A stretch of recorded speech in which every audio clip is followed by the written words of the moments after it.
Hi everyone! Happy Easter! Mamahaw po kita. Magatas ka naman?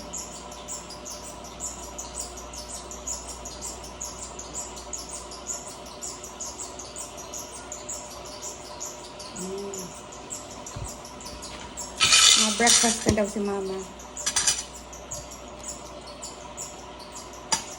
Sinangag. Tama lang naman. Okay. Then egg.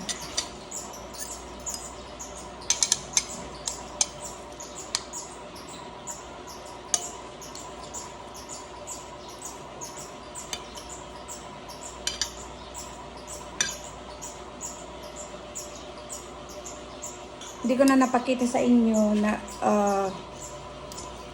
naghilamos si mama. Nilamusan ko kasi sobrang init. Ano ma? Ay, sorry. Iyo.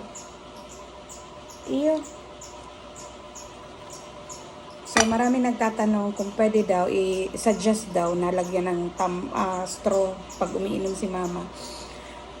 Tapos, sabi ko naman sa kanila, gusto kasi ni mama, bumabase lang naman talaga ako sa kanya kung gusto niya uminom na gamit yung straw or yung dito lang. Sabi naman, sagot naman sa akin ni mama, okay lang naman daw na dito siya umiinom. Pero may tumbler naman siya na with straw.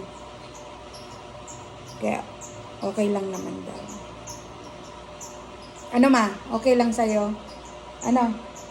Oo. Oo.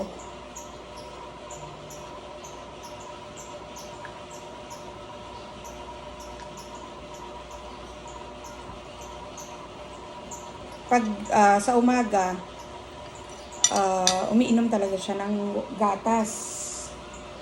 Then, tanghali at gabi, bago matulog. Makonsumo si mama sa gatas.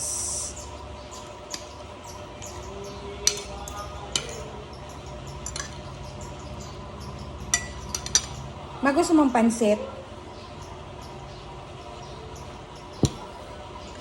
Nagluto ako ng pansit. Happy Easter. Happy Easter sa Gabos.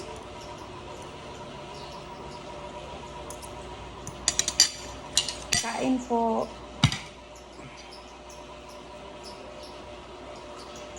Then may nag-message din sa akin na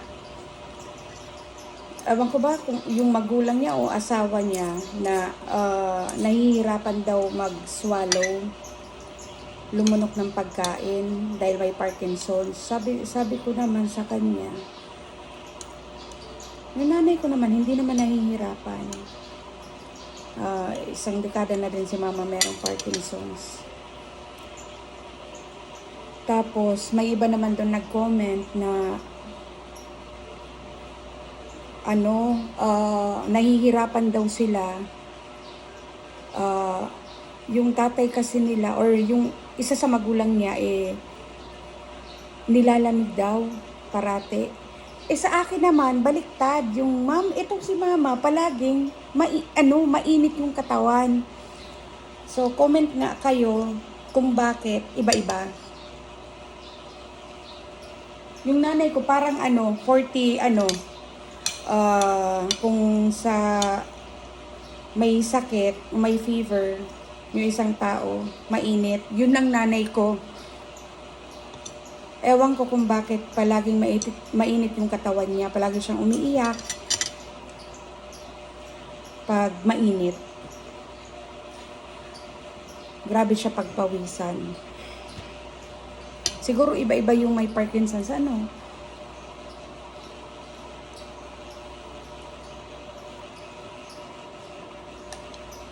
Tapos si mama mayat-maya gutom. Pero ang liit ng katawan niya, tingnan nyo. Ang liit lang. Kaya nga, kaya ko siyang buhatin ng ganun-ganun na lang. Ayan. Maliit lang si mama kahit nung wala pa siyang sakit. maliit lang talaga siya. Pero, kaya ko siyang buhatin, pero yung, hindi ko kasi alam kung anong tawag sa, sa Tagalog. Dito kasi sa amin, ang tawag dito kasi sa amin sa Bicol, yung bugtakunon ang lawas niya. Alam mo yon. Hindi ko kasi alam sa Tagalog kung anong tawag doon. Pasensya na po. Bugta ko ng lawas ni mama. Pero kaya ko siyang buhatin. Siguro, sa tinagal-tagal ko ng pag-aalaga sa kanya. Ano mama? Then si mama mahilig sa tubig. Mauubos na to. For sure. Punas ka ma, magpunas ka. Wow, good job. Gatulo na ang dungo ko. Kaya po ako na magparay ng plastic.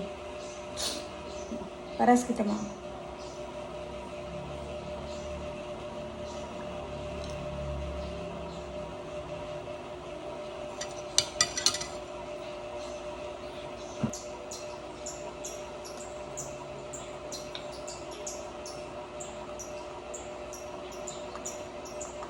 Gusto niya kasi malamig.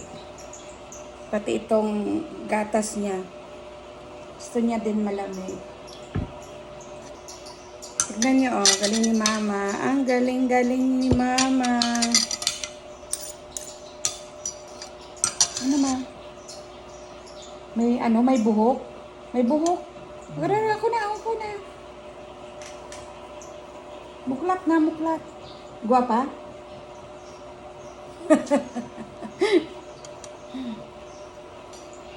Last subo. Mamaya naman, makaang ka. Ang galing mo na naman, mama. Ang galing-galing. Salamat po sa mga nanonood. Hindi siya umiinom ng gatas na mainit. Kailangan papalamigin ko muna bago niya inumin. Yay! Naubos. Punas. Salamat po sa mga nanonood. Happy Easter everyone. Bye-bye. Bye-bye naman. Bye-bye daw. Hanggang ganyan na lang talaga si mama. Oh! Nagtigob. Bye-bye po.